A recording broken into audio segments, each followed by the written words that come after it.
So here I am, still trying to wrap my head around everything that's happened in the past 2 days, and honestly, I'm not even sure where to start.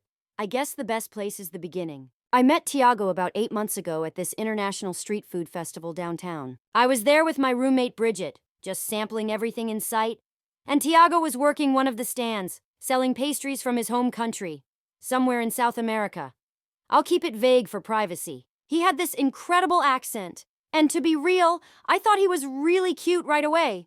We started chatting while I waited for my food, and he actually slipped me an extra pastry with his phone number written on the napkin. It felt like something straight out of a rom-com. We started texting, then dating, and in the beginning, it was amazing. He was thoughtful, always complimenting me, wanted to spend time together, just really present. He'd share stories about his culture and what life was like where he grew up. His English was great, just with that charming accent I couldn't get enough of. About a month in, he started spending more and more time at my place. I live in a small one-bedroom apartment that I worked hard for. I've been financially independent since I was 20. I work in office admin. It's not glamorous, but I've always been honest with him that I have goals beyond this job. Nothing in my life was handed to me, and I've made peace with that. Anyway, before I even realized it, Tiago was pretty much living with me full-time. It happened so gradually. One day I looked around and all his stuff was just there. At the time, I was actually happy. I thought we were building something real. Looking back, I ignored the first red flag. He never once offered to pitch in for rent or bills. When I finally brought it up around month 3, he told me he was still figuring things out financially, especially with his visa. And I understood. Immigration is tough. I wanted to be supportive. But then came the little comments. At first, they were small. "You swear a lot. Women from my country don't talk like that." Or, "That outfit's very American," followed by, "You laugh so loud." I brushed them off as cultural differences, but slowly they got more frequent and more critical. "You wouldn't last back home," he'd say. "Women there know when to stay quiet." And when I'd talk during meals with his friends, he'd give me this look, like I was embarrassing him. Meanwhile, financially, nothing had changed. He'd pick up the odd food delivery gig, but mostly he'd stay at my apartment all day playing games on my laptop while I worked a full shift. I'd come home after 9 hours and he'd be asking what was for dinner. And somehow, I'd make it. One night, just a week ago, I finally said something. I told him I was feeling overwhelmed by carrying all the expenses. And wow, his response? He got super defensive and said, "So you don't trust me? I thought we were building a future and now you're counting pennies?" I felt so guilty afterward, like I was being selfish just for bringing it up. He ignored me for 2 whole days, and I ended up apologizing. Yeah, I know. Then came this past weekend. He told me his parents were visiting and asked if they could come over for dinner. I was honestly excited to meet them, but then he hit me with a whole list of do's and don'ts. "Don't joke too much, don't be loud, be respectful, my mom is very traditional." I spent the entire day cleaning the apartment, cooking 3 full meals, including one from his culture that I had to research for hours, and doing everything I could to make the evening perfect. By the time they showed up at 7 p.m., I was beyond exhausted, but I smiled through it. His parents were polite, I guess. They smiled and nodded, but something felt off from the moment they walked in. And then, they basically spoke in their native language for the entire night. Not a few phrases here and there. I mean 80% of the evening. Even when they were sitting right across from me at the table, I'd spent hours setting up. Tiago would occasionally translate, but it was always super vague. Just talking about a cousin's baby or family stuff. Halfway through dinner, I realized I'd forgotten to pick up cream and lemons for the dessert. So I told Tiago I'd make a quick run to the corner store. And that's where things really started to shift. As I grabbed my keys and headed out to the store, they were still deep in conversation. When I came back about 15 minutes later, the vibe had shifted. They suddenly changed the subject, acting like nothing had happened. The rest of the night felt strange. I kept trying to be welcoming, kept smiling through it, but the whole time they spoke in their language. And Tiago, he acted like a different person around them. Distant, controlled. They left around 11 p.m. I was emotionally drained and went straight to bed. But the next morning, as I stood in the kitchen making coffee, something popped into my mind. A year and a half ago, after someone broke into my apartment and took my laptop and some jewelry, I installed 2 small security cameras. one in the living room aimed at the door, and one in the kitchen. Nothing hidden or creepy, just standard ones from Amazon. I don't check them often anymore. They're mostly for peace of mind, but something in my gut told me to review the footage. At first I hesitated. Would it be invasive? Then I reminded myself, it's my home. The cameras are visible, and they were having a private chat in my space while I stepped out. So, I opened the app on my phone and found the clip from 8:30 p.m., the time I went to the store. The first few minutes were what I expected, them chatting in their language while eating the dinner I had worked all day to make. But then, something shifted. The energy changed. His mom became more expressive, gesturing toward the kitchen. His dad was nodding, laughing.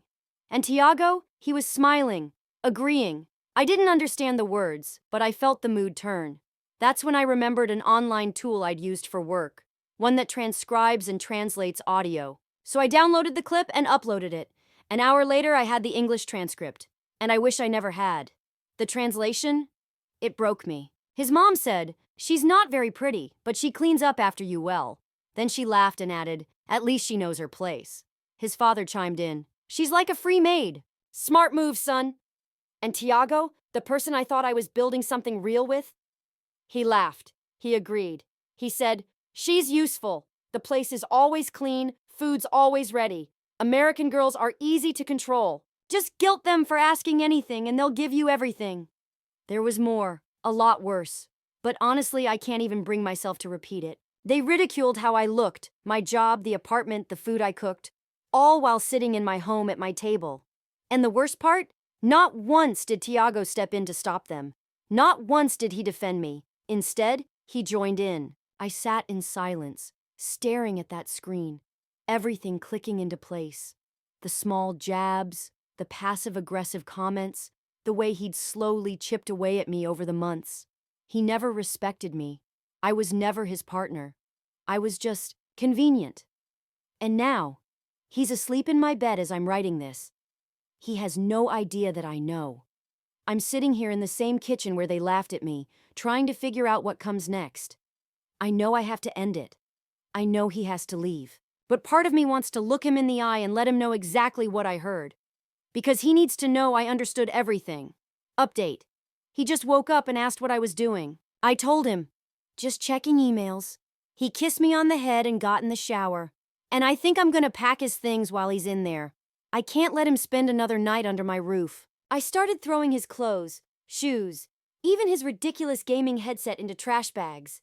There honestly wasn't much. He'd come into my life with basically nothing. At one point, I found this little box where I kept photos of us. Ones from the food festival where we met, a beach trip from last summer, and I just started tearing them in half, one by one, tossing the pieces in with the rest of his stuff. I was in the middle of clearing out his drawer when he walked in, wrapped in a towel, still damp from the shower. He froze when he saw the mess. The bags, the clothes, the look on my face. He looked confused at first, his voice shaky, asking, "What's going on? Did something happen?" There was this nervous edge in his tone I hadn't heard before. When I didn't respond right away, he tried to reach for my arm. I pulled back so fast I accidentally knocked over the lamp on my nightstand. It didn't break, but the lampshade got dented. That's when I told him. I said I knew everything. That I saw the footage from when I went to the store. That I had it translated. And that I heard exactly what he and his parents said about me. And his face? The look on his face was unreal. First, shock. Just a split second. Then, instant denial. He claimed I misunderstood the translation, that I didn't get the cultural context, that they were just joking. When he realized I wasn't buying it, he changed tactics. Fast. Suddenly, it was all about me spying on him. How dare I record his private conversation, how I had crossed a line, violated his trust. In my apartment. On cameras that had been there before I even met him. On walls that he walked past every single day. Still, I stayed calm. I kept packing. And that made him lose it. He stormed over, grabbed my wrist hard, pulled me away from the bags, and started yelling. He said I was acting crazy, that I was being dramatic. And here's the part that still stings. He said, "This is why women from my country are better. They don't act like this." That's when I snapped. I yanked my arm back so hard his nails scratched me. I shoved him away and told him to leave. I gave him 20 minutes to grab his things and get out, or I was calling the police. He called me ungrateful and said I'd be nothing without him. And then, he actually said this, I was throwing away the best thing that ever happened to me. I laughed, out loud. The best thing? A man who mocked me behind my back? Who contributed nothing? Who treated me like a maid? I reminded him that everything he enjoyed was mine. My apartment, my food, my internet. I told him he wasn't a boyfriend. He was a guest who stayed too long. A leech, not a partner. That hit a nerve. His face turned red, and for a second, I thought he might actually do something. But instead, he grabbed the bags I packed, stormed into the bathroom to get dressed, and came back out still fuming. As he walked toward the door, he tried to get the last word in. Said I'd regret it, that I'd be calling him in tears within a week, begging him to come back, that no one else would ever put up with me. I just opened the door and motioned for him to leave. Before he walked out, he knocked over the little table by the entrance, sent my keys and mail flying across the floor, then slammed the door so hard it echoed down the hallway. My neighbor actually peeked out to see if I was okay. I just sat there on the floor, stunned. My wrist was red and starting to bruise. And that's when it really hit me, how far I had let things go, how much I had tolerated. I cried, not out of heartbreak, but out of pure release. It was a mix of anger and finally, relief. Then I switched into practical mode. I texted my friend Bridget with a quick summary. She immediately offered to come over, but I told her I needed a little time to be alone first. I walked through my apartment gathering anything else he might have left. An old charger, a couple of books, a jacket in the closet, threw it all in another bag by the door. Then I called a locksmith. It cost $275 for an emergency lock change on a Sunday, but by 6 p.m., I had brand new locks. Best money I've ever spent. Around 8 p.m., the text started. First, you're making a huge mistake. Then, I left my charger. I need to come get my stuff. Then, you're seriously ignoring me after everything I've done for you? I nearly threw my phone across the room. By 10 p.m., he switched to gaslighting. I'm sorry if you misunderstood. It's just cultural. You wouldn't get it. Then, can we please talk? You're overreacting. Thankfully, Bridget showed up with wine and takeout not long after. I showed her the video and the translation. She was furious, like ready to drive across town furious. I had to talk her down from going to confront him herself. She stayed with me until midnight. Bridget spent the rest of that night helping me go through my phone, deleting photos, removing tags, unliking posts, basically erasing him from my digital life. It was weirdly satisfying, like taking back control one tap at a time. By Monday morning, I woke up to 17 missed calls and over 30 texts from Tiago. Some were furious. You'll regret this. Others were pitiful. I'm sorry, can we please talk? And then came the guilt trips. I have nowhere to go. You know my situation. I blocked his number. Then I remembered Instagram, WhatsApp, Facebook, even LinkedIn. I blocked him on everything, just in case. I called in sick that morning. My wrist was still sore, and honestly, I just didn't have it in me to be around people. My boss was incredibly kind and told me to take the time I needed. Around noon, there was a knock on my door. I checked the peephole, and of course, it was Tiago. I didn't answer. I stayed frozen on the couch, watching him through the door like I was living in some flipped version of a crime thriller. He knocked, then started calling my name. I stayed silent. After about 10 minutes, he left. I texted Bridget again, and she insisted I stay at her place for a few days, just to be safe. So I did. And now, looking back, all I can think about are the red flags I brushed off. The way he never helped with bills. How he always criticized the way I laughed, dressed, spoke. The way he'd guilt-trip me for asking for the bare minimum. How he never invited me to anything with his friends unless he was present. How he downplayed my dreams and ambitions. It's like each sign was flashing in neon and I still missed them. I guess I was so wrapped up in the idea of this charming, different boyfriend that I didn't want to face the reality. And then, something unexpected happened.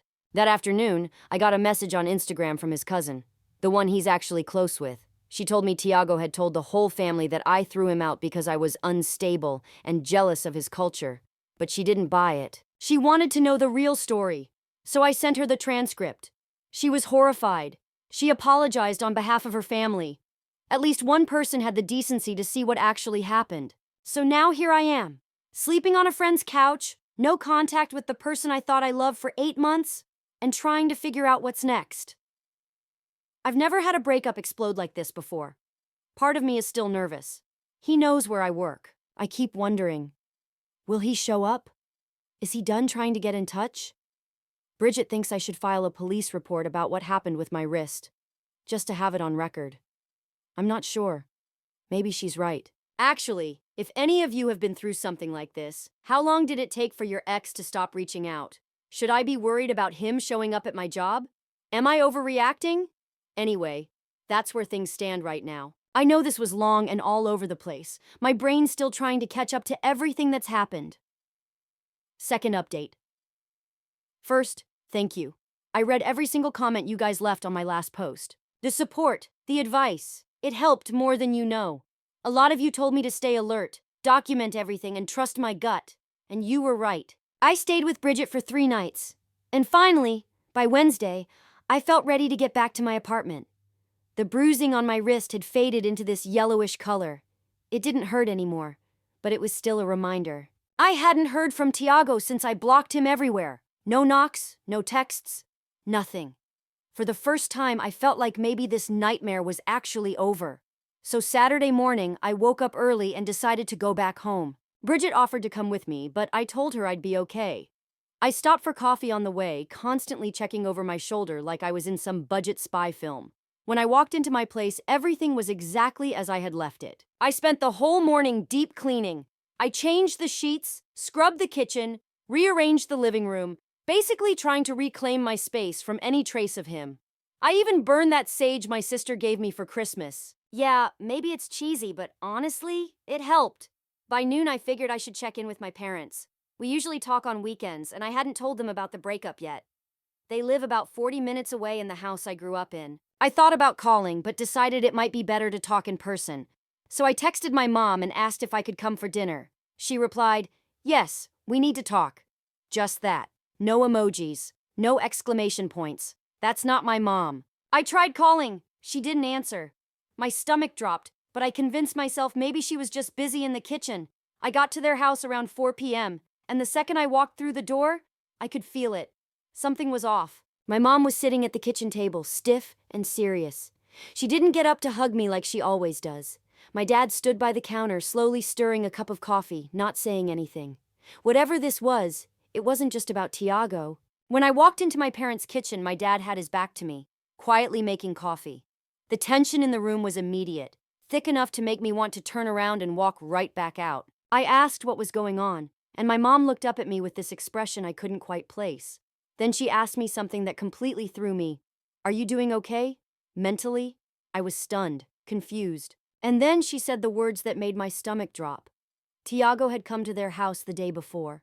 Yes, he went to my parents' house. He showed up early Friday morning, completely unannounced, dressed neatly, polite, and put together. He told them he was worried about me, claimed I'd been acting irrational, that I'd become paranoid and started secretly recording him. He said I'd thrown him out in a fit of rage, that I had attacked him. He even showed them a scratch on his face, implying I'd done it during a supposed outburst. He painted this entire picture of me as an unstable, aggressive girlfriend spiraling out of control. As my mom told me all this, she was studying me closely, trying to gauge my reaction. I could tell she didn't fully believe him, but she was clearly shaken enough to be unsure. I sat down, feeling like the floor had disappeared under me. I took a deep breath and told them everything. The dinner, the hidden insults, the video footage, how those security cameras had been there long before Tiago even entered my life. I explained what I heard his family say about me and how he grabbed my wrist when I confronted him. My mom still looked hesitant, not because she didn't believe me, but because the whole story felt so surreal to her. She kept asking if I might have misunderstood the translation, if maybe it was a cultural gap, something lost in context. So I pulled out my phone. I showed her the clip. I had the footage, the screenshots, everything saved. I watched her expression shift from uncertain to shocked, to angry, really angry. By the time she finished reading, she was fuming, not at me, but at him. My dad, who had been mostly silent, finally walked over and looked through the screenshots too. He's usually a calm, level-headed guy. But as he read what was said about me, especially the part where Tiago's father called me a free housekeeper, and Tiago laughed, his face turned red. He muttered a swear word under his breath, something I almost never hear from him. The whole mood in the kitchen changed.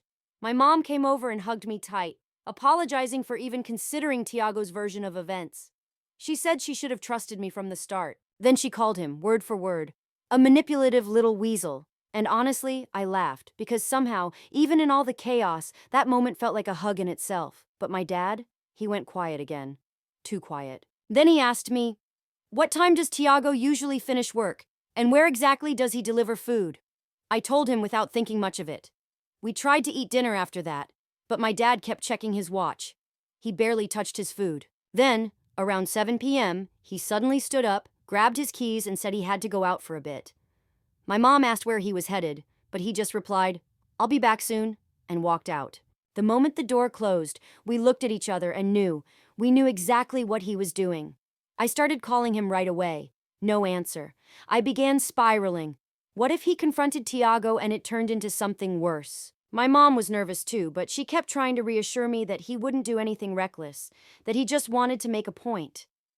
We sat there for 2 straight hours, calling him over and over, no answer. Until finally, at around 9:30, we heard his car pull up in the driveway. He walked in like nothing happened. He looked completely calm, like he'd just picked up milk from the store. We both demanded to know where he'd been. He sat down at the table and casually told us. He went to find Tiago at the place I'd told him he worked. Waited until he saw him walk out after his shift, then approached him. Calm. Collected. He told Tiago that he knew everything.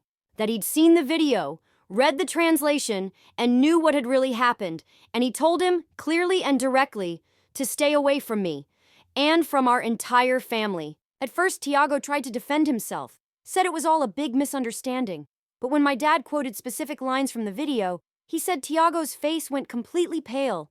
Then my dad told him, "You sat at our table, you ate our food, and you called my daughter a maid, someone only good for cleaning up after you.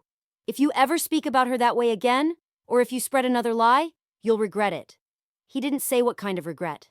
And honestly, I don't think I want to know. Apparently, Tiago didn't say another word. Just stood there, stunned, while my dad walked away. And you know what? Part of me wishes I could have seen his face at that moment. When my dad finished telling us everything, I felt this flood of emotions, relief, gratitude, and a strange sense of peace, knowing someone had stood up for me so fiercely. There was this mix of relief and embarrassment that I couldn't shake. Relief that my parents believed me now, but also that awkward feeling that they had to get involved in my personal mess when I'm 26 and should have known better. Still, I stayed the night at their place. It was late, and I was emotionally drained. Over breakfast the next morning, my mom gently brought something up, whether I'd considered filing for a restraining order. She pointed out that Tiago showing up uninvited to my apartment, then to their house, was part of a worrying pattern. And honestly, I've been thinking about it ever since. The process sounds intimidating, and I'm not even sure what kind of proof would be enough. If anyone watching has ever been through it, I'd love to know. What kind of evidence did you need? And speaking of updates, I got another message from Tiago's cousin, the same one who reached out before. Apparently, after my dad confronted him, Tiago called his mom, and it didn't go well for him. She was furious, not with us, but with him. Embarrassed by the drama he'd dragged the family into. His cousin said Tiago's been couch hopping ever since I kicked him out, and most of his friends are done with him. He lost his delivery job too, kept showing up late, missing shifts. He's basically burning through every bridge he's got left. That same day, I went back to my apartment. Bridget offered to stay with me for a few nights, but I felt okay. I let my building manager know the situation, just in case Tiago tried anything. They took me seriously, which honestly helped a lot. Oh, and kind of a side note, but something I'm really proud of. I started therapy. I had my first session right before that dinner at my parents'. My therapist is great. She's already helping me connect the dots, how I missed the red flags, how I ended up ignoring my own boundaries. There's a lot to unpack, and it's uncomfortable but necessary. This process is messy, but it feels like the first real step toward healing. Last update. Hey everyone. It's been almost 2 weeks since my last post. I honestly thought I was done sharing about this whole thing. I hoped it was finally over. I was wrong. For about 10 days after my dad confronted Tiago, everything was quiet. I got back into a rhythm, back at work, back in my apartment, trying to feel normal again. I even bought new throw pillows and some houseplants to help reclaim the space. My therapist suggested journaling, which sounded cheesy at first, but turns out it helps. Writing things down somehow makes them feel smaller. Less like they're spiraling around in your head. Work became my safe zone. My coworkers don't know all the messy details, but They've been amazing. Supportive without prying. I was starting to feel more like myself again. Then came Tuesday.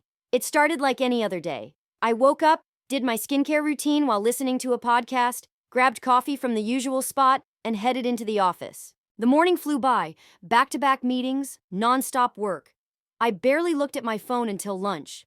When I finally checked it around 1 p.m., I saw 3 missed calls from an unknown number and 1 voicemail. I stepped into the break room to listen, and the moment I heard the voice, I froze.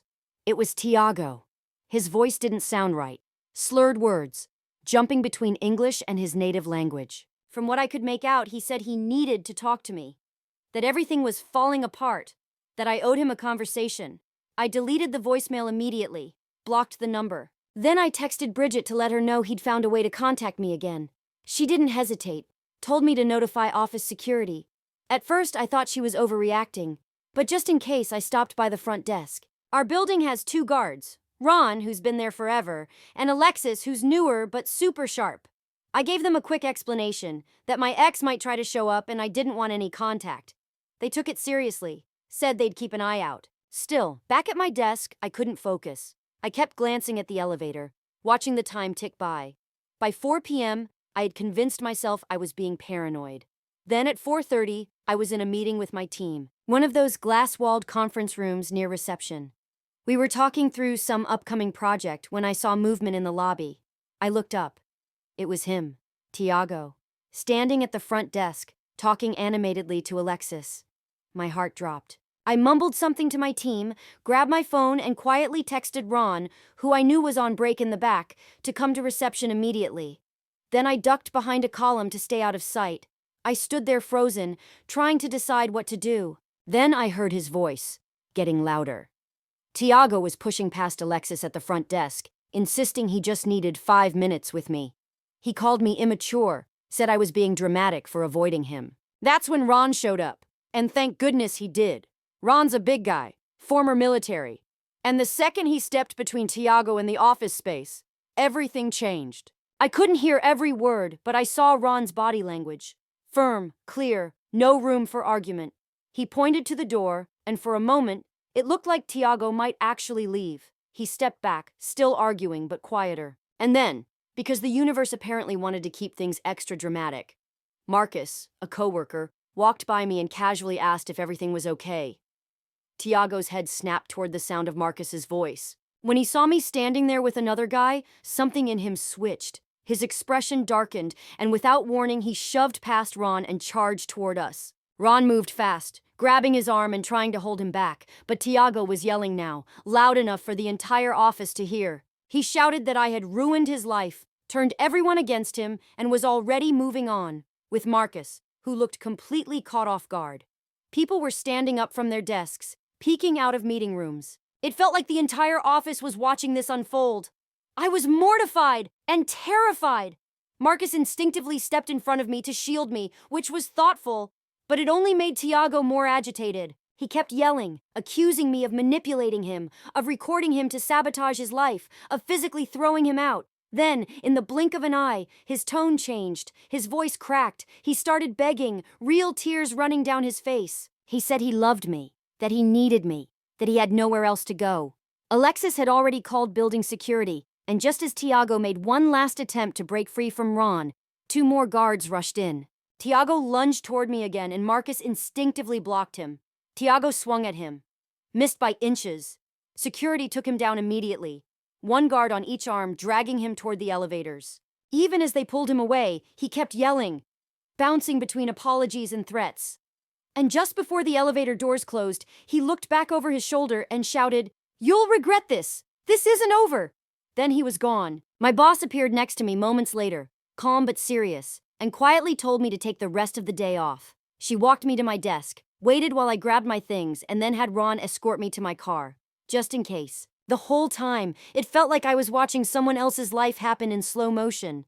I could barely hold my phone steady when I called Bridget from the parking garage. My hands were shaking so badly. She showed up 30 minutes later at my apartment, with food and a warm hug. We sat on my couch while I told her everything. She ended up staying over again, sleeping in my bed while I camped out on the couch. I couldn't sleep anyway. My mind was still in overdrive. This morning, my boss texted me, told me to stay home and rest. HR wants to meet tomorrow to discuss some added safety measures around the office. Marcus even texted to check in. Super kind of him, considering he almost got punched just for being in the wrong place at the wrong time. And finally, I did what I should have done earlier. I called the police and filed a formal report. The officer who took my statement was patient and understanding. She said Tiago hadn't technically broken any laws by showing up and causing a scene, but she helped me start the process for a restraining order. I'm following through with that today. I also heard from Tiago's cousin again. After yesterday's meltdown, Tiago went on some kind of spiral. He posted a bunch of vague, angry stuff on Instagram, talking about betrayal and revenge. He blocked me, but mutual friends took screenshots. His cousin's genuinely concerned about his mental state and apologized again for everything her family put me through. Apparently, his parents have finally stepped in. They bought him a one-way ticket back to their home country. His flight leaves tomorrow, and they told him, if he doesn't go, they're cutting him off. No more support, no more options. His cousin believes he'll go. He's burned too many bridges, has nowhere left to stay, no job, no money. As for me, I've triple-checked every door and window. Bridget's staying another night, just in case. And now, for the first time in what feels like forever, I can finally say this with certainty. I made the right choice. Ending things with him wasn't just a breakup. It was escape. It was survival. If his cousin confirms he got on that plane tomorrow, maybe I'll finally breathe again. Thank you to everyone who's followed this roller coaster. Your support, your comments, your advice. It meant more than you'll ever know. I'll post one final update if I get confirmation about the flight or if anything major happens with the restraining order. But for now, this feels like the beginning of the end. And that's something I didn't think I'd be able to say.